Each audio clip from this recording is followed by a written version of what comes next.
Hey there, cool kids. It is an absolute scorcher of a day here in Los Angeles, so pardon the sound of my fan in the background. Today, we're talking about a really cool project that I've just wrapped up that is a GIF, so it is leaving my shop momentarily. And before it does, I want to give you a little show and tell here for the camera. This is Boba Fett's Gaffi Stick, this time on Make and Believe.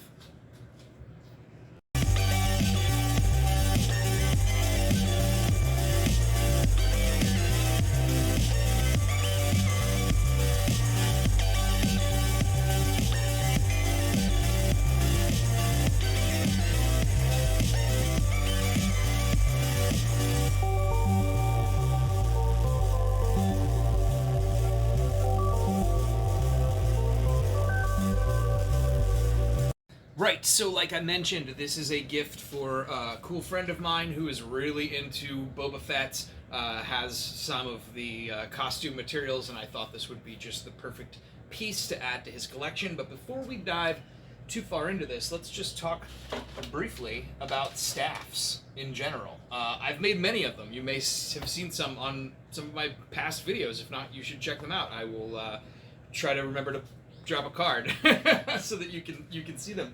They're all mostly in the fabrication playlist. Here's one of my absolute favorites. This one is for a cosplay we did, but it is actually a totally functional walking stick. And this was for Maleficent. We did pretty awesome Maleficent costumes. I was Diaval, and I made myself this raven staff with hematite eyes. It actually glows blue in the dark, which is pretty cool and very magical. Feather adornment. It's got a copper base. I really like this. I like this a lot. I like the handle wrapping. This was a good one. At any rate, some other staffs I've made in the past. This is also a ceremonial wand. It's got a fluorite tip and a couple of handle wraps, and it doesn't get a lot of use, to be honest. It mostly adorns my staff and walking stick collection, but it's always been one of my favorites. I love this crystal, and I just think it is super cool. My very first staff that I ever made, this came from the area at the Four Corners in the United States. Actually from a lake called Lake Powell, which is an artificial reservoir that was created several decades back and is really in trouble at the moment. Check that out if you are interested in environmental resources and what's happening to the west of the United States right now due to climate change. It's super crazy. At any rate, I carved Lake Powell into this staff. Used a map. It is to scale, and it's faded a little bit now, but you can also probably see the four corners there and the line of latitude that is drawn right across between Utah and Arizona, where Lake Powell is located. Cool stuff. I used copper wiring. I used some hemp rope for the handles. This one has a piece of petrified bone that came from the Lake Powell area as well.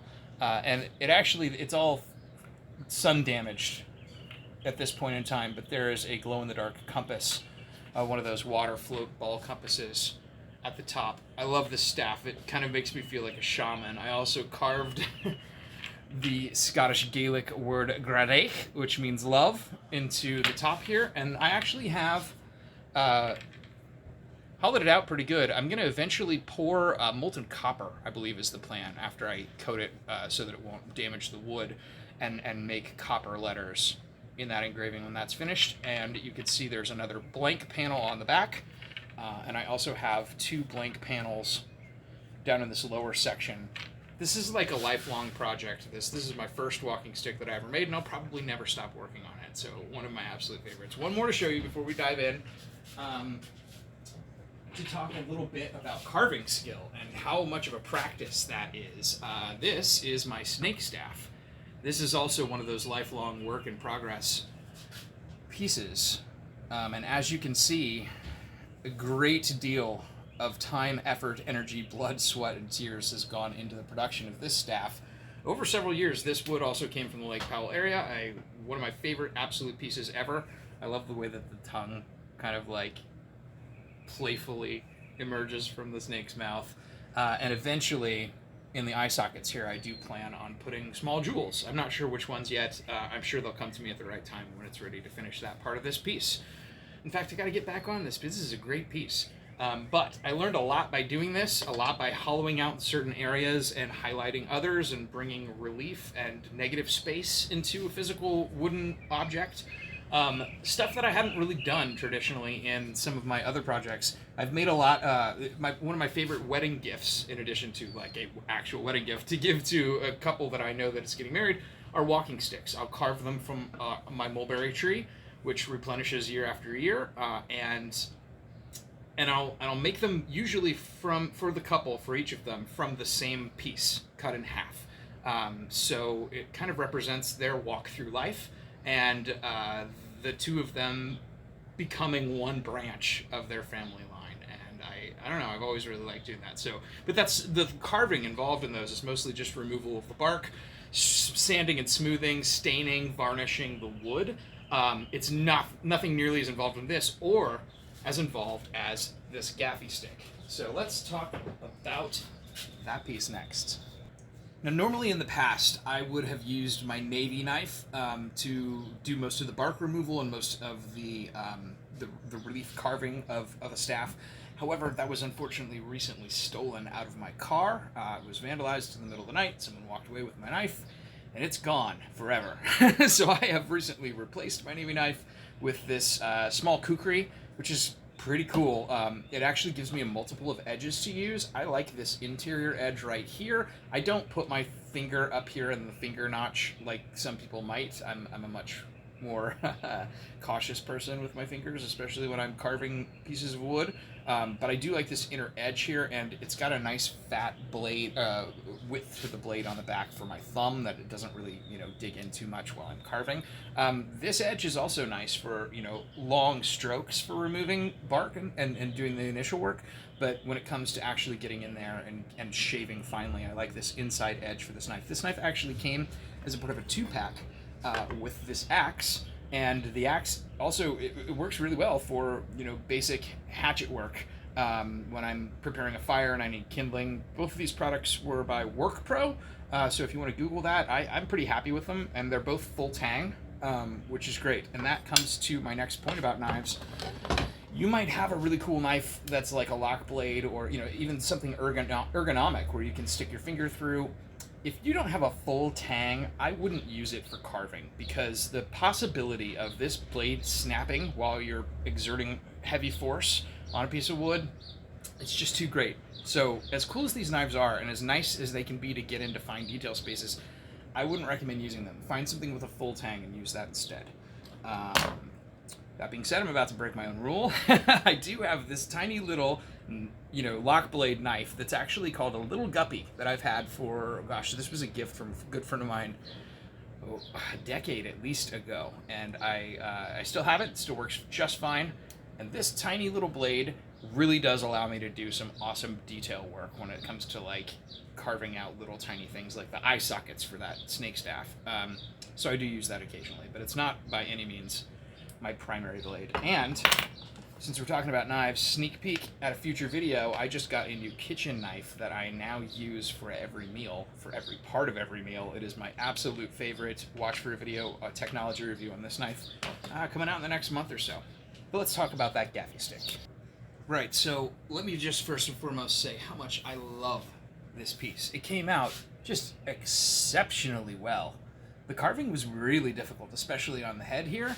But getting a solid, strong, serious point was also a bit of a challenge, and it's not something I normally do on a walking stick. I like to leave them fairly wide and substantial at the bottom. This is a thrusting weapon that could seriously injure somebody, and at the same time not break, because it's got a nice gradual taper from the point all the way back to about here.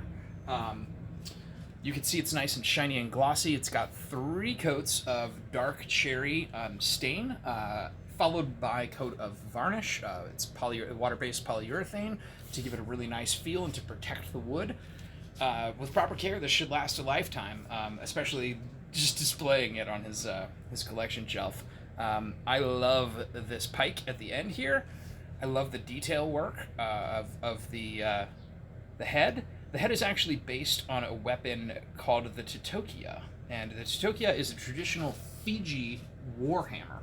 And the hammer, of course, would stop probably about here. In Star Wars lore, they have, obviously based this weapon on the Titokia, and then turned it into a staff to make this fictional weapon, the Gaffi Stick. I like Gaffi Stick, much easier to pronounce.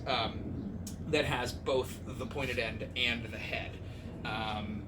Both are fearsome weapons. This could seriously do some damage too, especially like on the temple or if you're hooking someone's leg. This is a real weapon.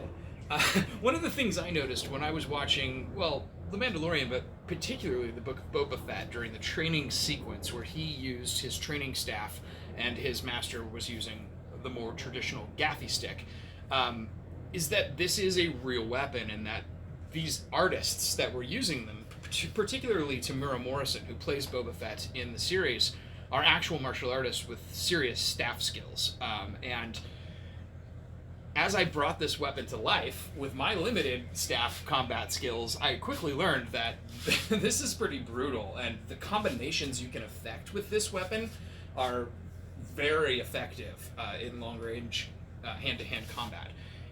Particularly of note, the sweep.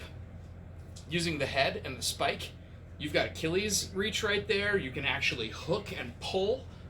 You could actually follow a leg sweep with a second sweep to raise their leg even higher, and then follow that with bringing the base head of the head back down.